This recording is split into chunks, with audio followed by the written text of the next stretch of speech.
Good evening.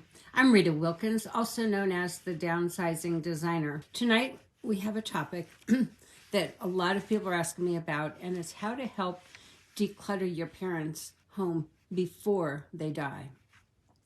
In other words, how to get your parents on board about decluttering, because there's always more than one side to a story. And that's why it's so important to have conversations and listen to each other, your point of view, so that you learn from each other to come up with a mutually agreeable situation. So what am I referring to? How can you help your parents declutter their home before they die so you can prevent the need for that big clean out once they're gone? Much of it can be done beforehand. And so that you can all participate in the decision-making process itself and lighten the load physically for your parents. And also so you can avoid family battles, that sibling rivalry that frequently creeps up during these kind of times, those hard feelings that impact a family, oftentimes, for a very, very long time. So the subject tonight is about how, how to help declutter your parents' home before they die. So a few months ago, I was asked to speak at a conference about decluttering for baby boomers, one of the subjects in my book, which is Downsize Your Life, Upgrade Your Lifestyle.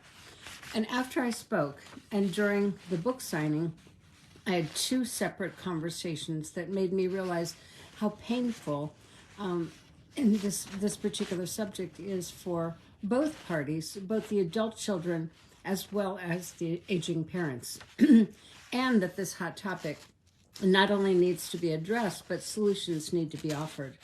So I decided that I would take that on, and it was a challenge because I hear it all the time from the baby boomer side, but trying to decipher what to say from the adult child side.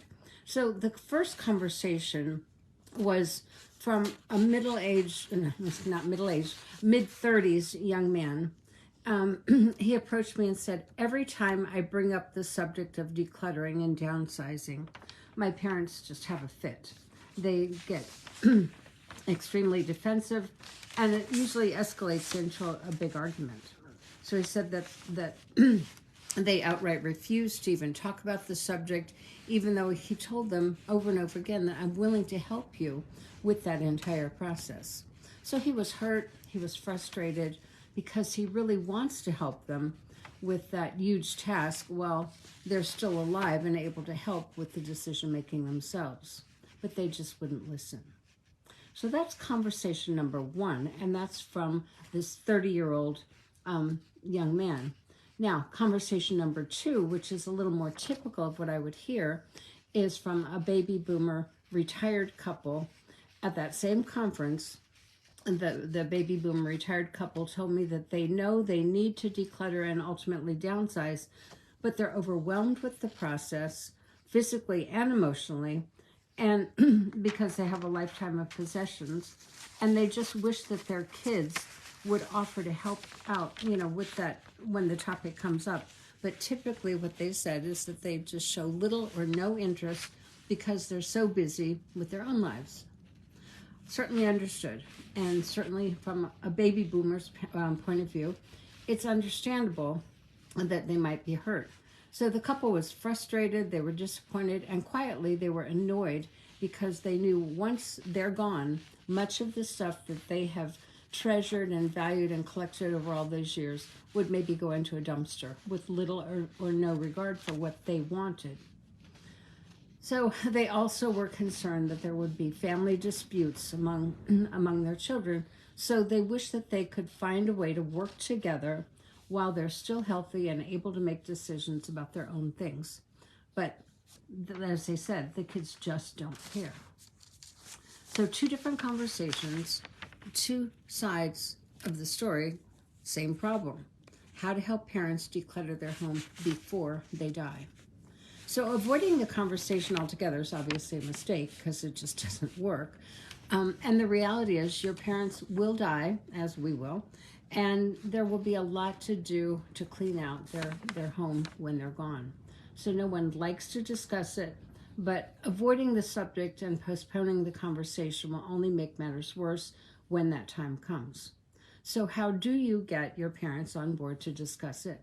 And how do you get your adult children on board to talk about lending a hand? So I'm first going to address the young man's concern, how to talk to your parents about decluttering.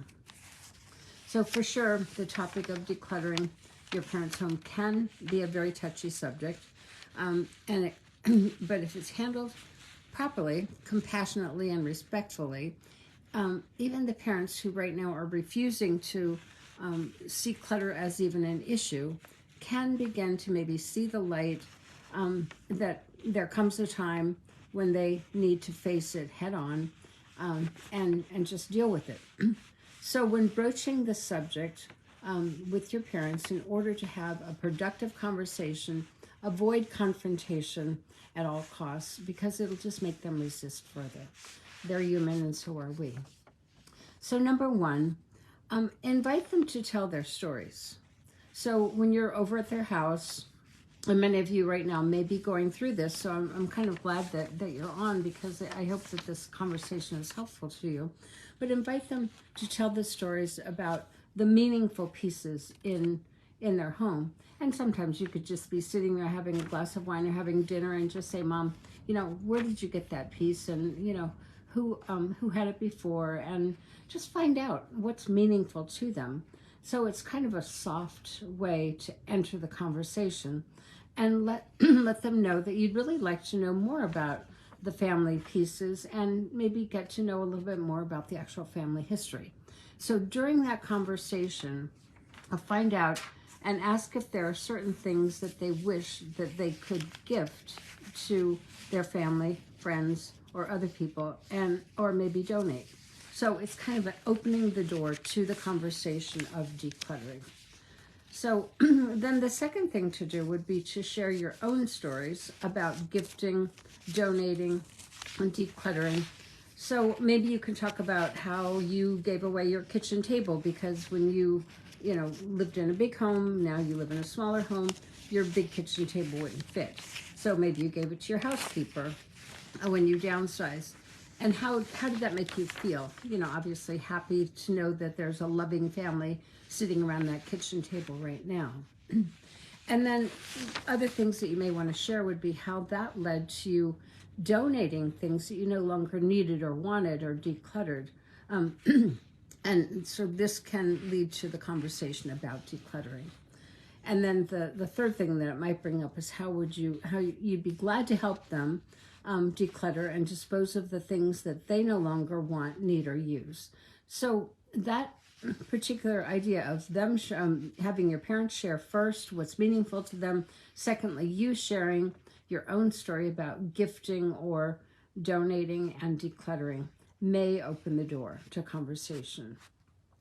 And then ask outright, what you might need help with. If you do choose to declutter, what exactly can I help you with? And focus on what they want to do themselves, because obviously your parents want to be independent and you can't force anything on people. So ask them what they need help with, and they might say, the boxes in the attic, I can't get to the attic anymore, or the basement, stairs are just too hard for me. So let them know that you respect their feelings and their independence, and that you understand that they might want to do it themselves, and if so, then so be it. And because they probably want to be in control and make their own decisions, but that you're here to help them if they need it. Now, this might lead to a discussion of what they are reluctant to declutter, and so some of the challenges that they face with letting go. So they might say to you, I'm really hesitant to declutter some of these furniture pieces because, they're meaningful to me and because I think you might want them. And that would be a perfect opportunity for you to say, Mom and Dad, we don't want those pieces. We don't have room, but we'd like a few of the other smaller pieces. Then the fourth thing to do is acknowledge how difficult it is to declutter, pare down their possessions. So remember, they've probably lived in that home for many years. So Obviously, they could well be afraid of letting go because many of them grew up in the Depression, so they collect things and they hold on to things. So acknowledge that they might be sentimental about things that they've collected over the years because they have memories and they don't want to lose those memories. And then also acknowledge how overwhelming the decluttering process is, and all the decisions that need to be made during that time. And given that you have already shared with them that when you decluttered and downsized, you know what amount of work it is. So again, just lay the groundwork for saying, I'm here if you need me. So acknowledge that there may be some physical ailments that they might have, and that might be the reason that they've put off decluttering. So bad knees, bad joints or pain, that kind of thing. So this is a good time to mention maybe that you could start one drawer at a time, one shelf at a time, and leave the heavy lifting to others who are stronger and are also willing to assist. So that could be, your own kids, your grandchildren, your nieces and your nephews, and of course friends. So the other thing to do now would be to help them see the benefits of less clutter.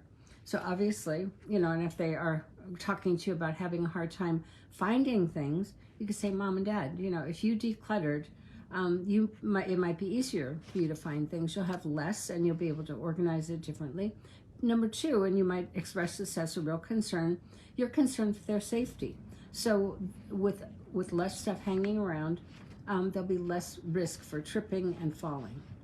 And then obviously less cleaning, and then just a simpler, calmer, more peaceful life. So those might be the benefits that you would talk to them about if they do choose to declutter. So number 6 is don't tell them anything, ask.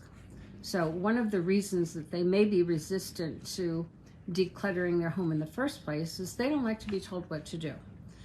Probably none of us really do, but especially from their own children. So ask them if they could use some help, and ask them if they think they have too much clutter. So, and ask them if they will, declutter, gift, donate, designate why, while they're still kicking, still alive. So there won't be so much for the kids to do when they're gone. There's nothing wrong with this conversation, and I think it's just a matter of easing into it so you don't start right off with, we want to help you. So then there are certain things now, what not to say. And that their stuff is just junk, and let's just throw it away. Obviously, that's pretty offensive. It's insensitive, and it's hurtful, and it's also disrespectful. So these are just a few of the ideas to help engage your parents in that healthy, productive discussion that will open the doors for them to accepting your assistance. So allow them to help, allow your parents to help, allowing you to help your parents declutter their home before they die. So that was the conversation for the younger adults to help the children. But now, what about how to get the kids on board to help you? Now, this is the conversation I hear more frequently. So it's how to declutter your parents' home before they die, but also how to get the kids to assist you with the actual decluttering process.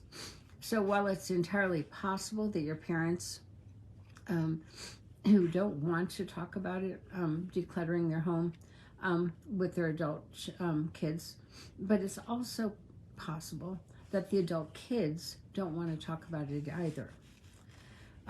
So when the older parent broaches the subject to the adult child, they might change the subject, they might act indifferent, they might say they're too busy, they don't have any time, or they refuse to talk about it at all. So these are some things that could happen and possibly are happening to you.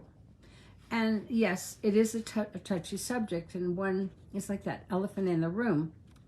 But there are ways to talk about it without alienating them, without having them brush it off as a subject they don't want to talk about, and tell them that it's extremely important to you because it's time sensitive and it needs to be discussed sooner than later while you're still healthy, before you get sick, have a fall, or even just die.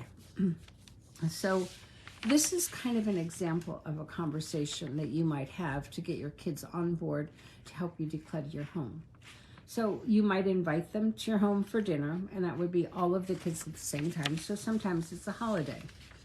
And at dinner, after you've had a nice conversation and everything else, just tell them, there's something you've been wanting to talk to them all about, and you're glad that they're there.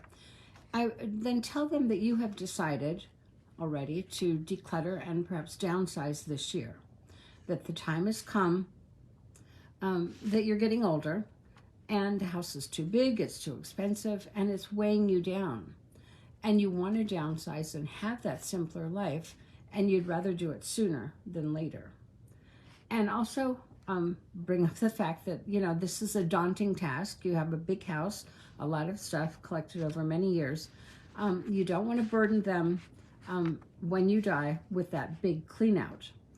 And then you want to make it easier for them by sorting through your stuff now to gift it, to donate it, sell it, or dispose it. And in that regard, then you would be saving them time, money, and also the emotion when the time does come that you're no longer around. And then the big clean out. And you might even say, my own parents left a big mess for me to deal with, and that I love you and I respect you and how busy you are, and I just don't want that to happen to you.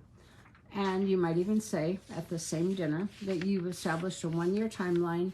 You want to take your time with it. You want to sort through. You want to reminisce. You want to find out valuations. You want to gift some things. You want to donate some things, sell, and also dispose of.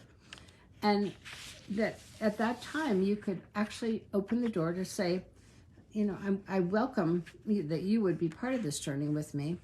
And I want to share some stories about our family history, and it's an opportunity for us to bond.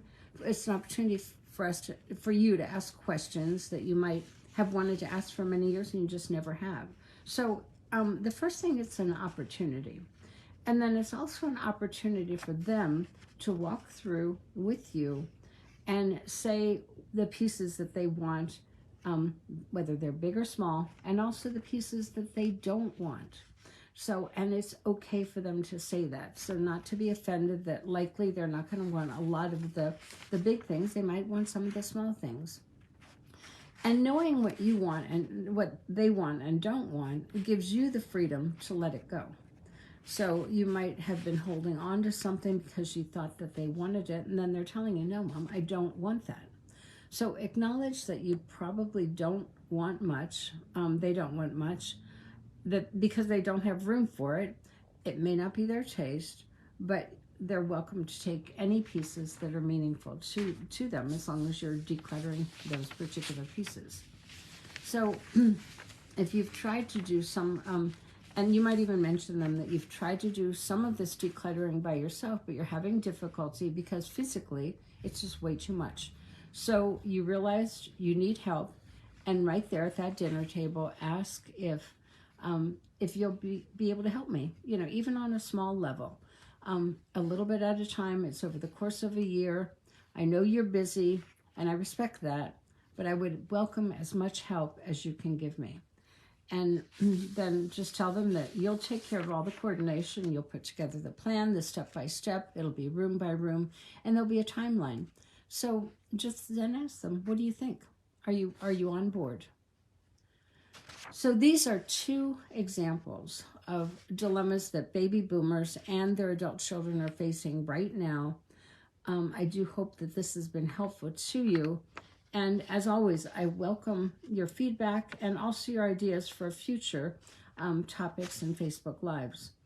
If you'd like, I've put these into 2 PDFs, and you're welcome to both of them. So if you would like the PDFs, just email me at ritawilkins@ritawilkins.com. I hope that they help you get the conversation started. I'd love to hear from you. So it's ritawilkins@ritawilkins.com. Thanks. Have a good night.